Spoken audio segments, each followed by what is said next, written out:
I don't know if President William Ruto means it, because he said so many things and I can't locate him these days, because the things he said during election and the things he's doing now are two different things. I don't know, because I heard him saying we need to do away with the dollar and build our own currency, but his actions are not speaking to anything of doing away with the dollar. The latest being putting a red carpet for a murderer, a person who killed the Kenyan people, coming into this country, receiving a red carpet and being saluted by our own army. This is not a Kenyan army, it's not a colonialist army.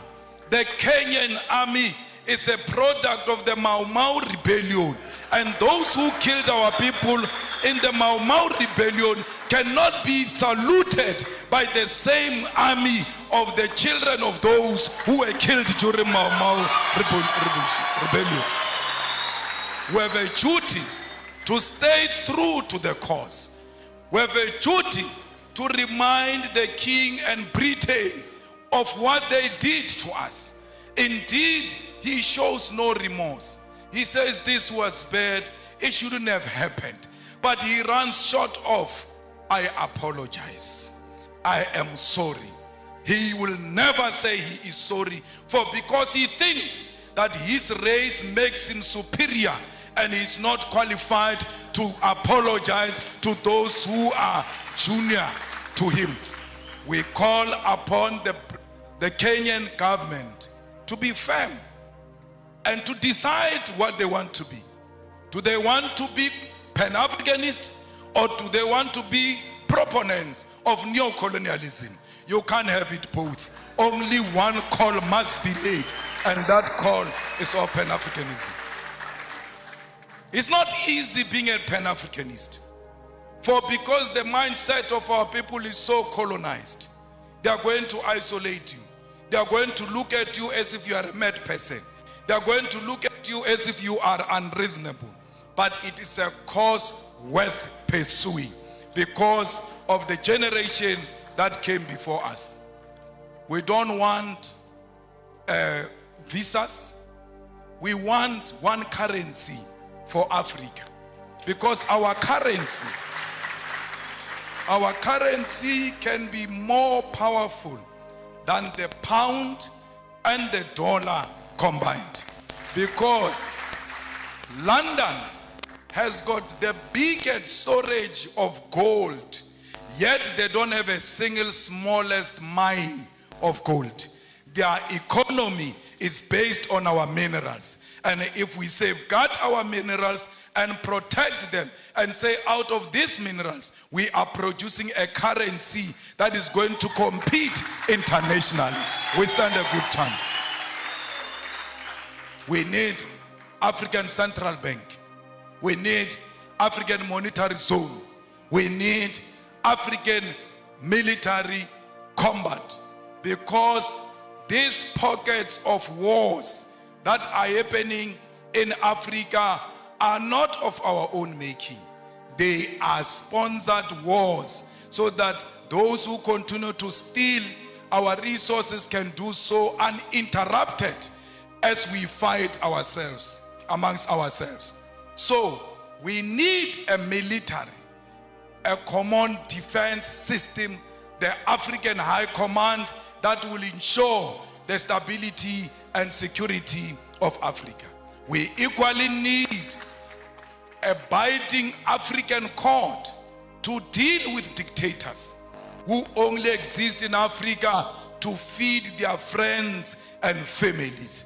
Those people must be prosecuted the African way, because ISIS is not meant to fight any crime, it's meant to pursue political fights. That's why ISIS will not declare a warrant of arrest against Netanyahu, but can declare a warrant of arrest against Putin, who has not bombed a hospital, who has not bombed a refugee camp, who has not declared a war on a certain ethnic group. And we as Revolutionary Economic Emancipation Movement also associate with what Guinea's president Sekou Touré said in 1963. He said, above all, we must avoid the pitfalls of tribalism. There is tribalism taking place in DRC. All our leaders have taken a platform to support or to be against this one or that one. They've spoken on Palestine. They've spoken on the war between Russia and Ukraine. But I'm still to hear the stand of President William Ruto about the ongoing war that is not covered by anyone in DRC, where people are fighting over territorial expansion and plunder of resources, and blacks are killing other black people, and we pretend that we don't see.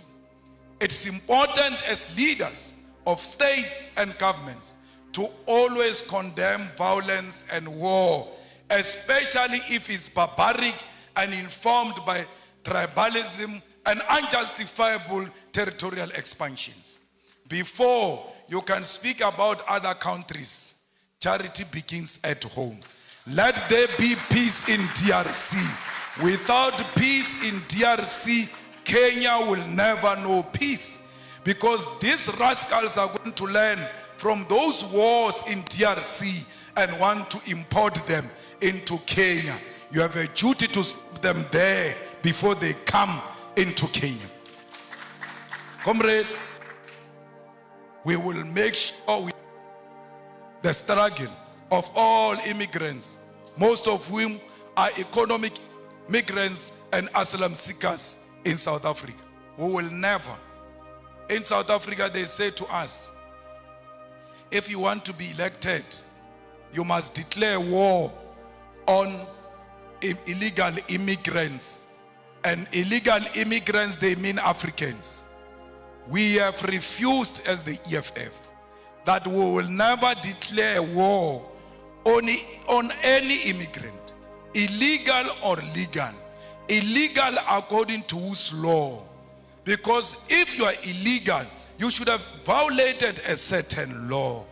Which African law did these people violate when they came to this side of Africa? Because they are still in the same territory of Africa. They are at home when they are in South Africa. We wish to tell them we're going to elections next year in South Africa.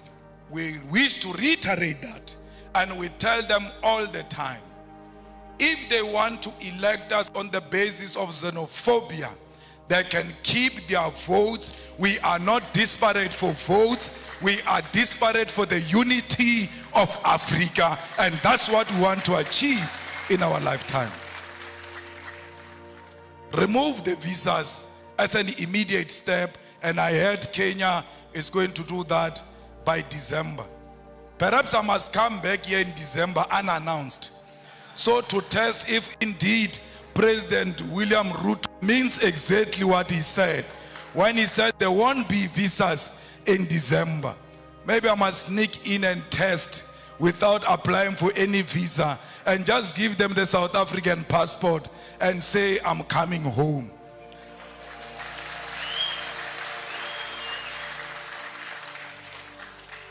Mama, we want to commit in front of you and all the dignitaries who are here and the students that this Pan-African Institute will be supported by the EFF.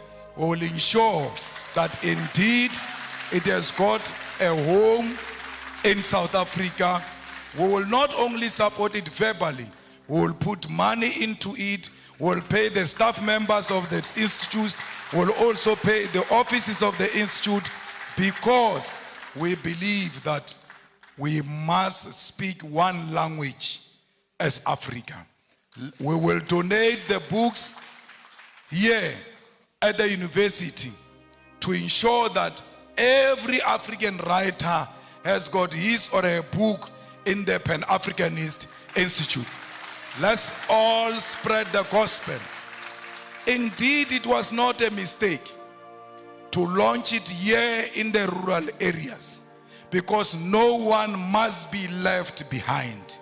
If you can carry on your back the rural communities, you have no any other option to go anywhere except to go to the urban.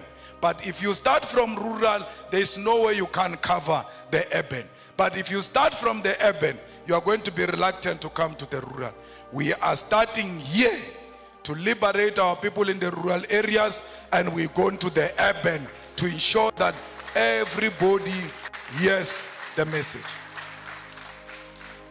Tell President Ruto that the people of Palestine are what Mau Mau was. Tell President Ruto that the people of South Africa are what Palestinian people are today. Where our land that get encroached, where our land just get taken, and we get killed on our own land, we get tortured on our own land, we get imprisoned on our own land. When we fight, they say we are terrorists. This Nelson Mandela you celebrate, for 27 years, he was in prison because he was a terrorist. What crime did he commit, which the Palestinians are not committing?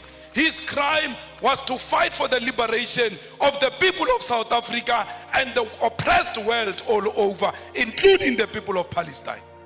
It can't be correct that President Ruto, knowing the history of this country and the history of South Africa, comes and tells us that it's with Israelites.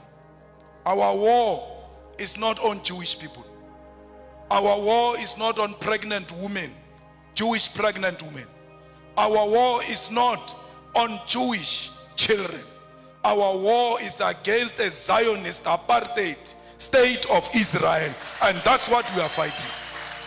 So if he got money from some Jewish person, we are not fighting that funder of his. We are fighting the state of Israel.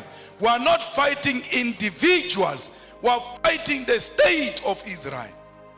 At the age of 9 years, the Boers walked into my house and turned everything upside down, stripped my mother naked. When I see what those children of Palestine are going through, I can immediately relate that this is what apartheid looks like. We cannot be Pan-Africanist if we can't associate with the oppressed nation.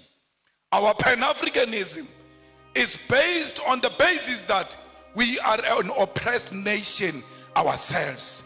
And everywhere else where we see an oppressed person, that person is our sister, that person is our mother, that person is our father, because we are not free until the whole world is free from imperialism and colonialism.